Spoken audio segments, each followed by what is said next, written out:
In the year 193, the Roman Empire went up for sale. Not a province, not a palace, the entire empire, at a public auction. To explain how that happened, we have to start with the worst emperor Rome could imagine. Commodus. Commodus believed he was the reincarnation of Hercules.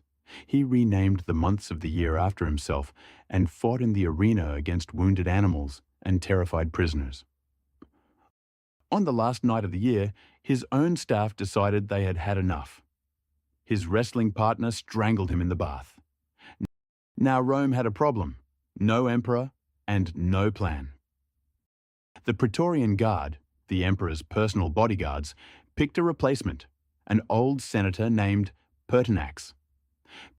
Pertinax was honest, disciplined, and broke. He tried to fix Rome's finances by cutting the guards' luxuries. The men with the swords? 86 days later, they killed him too. And that is when the Praetorian Guard realized something dangerous. They did not just protect the emperor, they chose him. So they did the logical thing. They locked the gates of their camp, climbed the walls, and announced that the Roman Empire was for sale to the highest bidder. Two men showed up: Sulpicianus, the father-in-law of the emperor they had just murdered, bidding from inside the camp, and Didius Julianus, a wealthy senator whose friends had dragged him away from dinner, shouting his bids from outside the wall.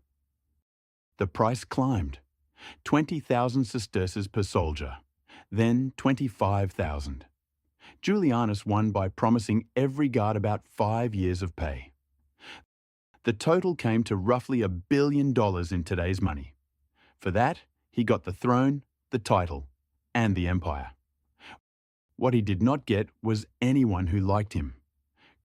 Crowds followed him through the streets, shouting insults and throwing stones. The Senate approved him out of fear, then quietly hoped he would go away.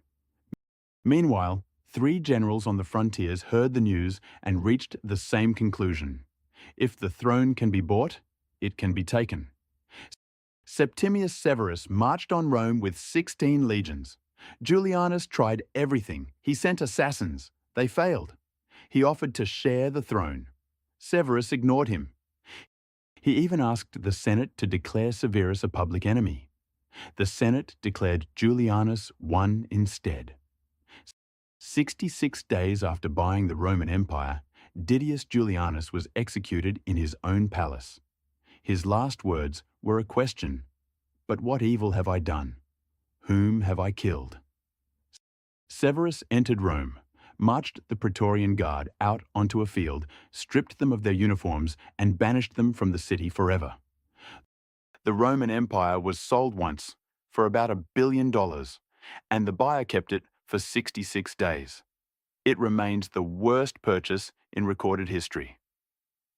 This channel animates one true story like this every week. Subscribe! History gets much dumber than this.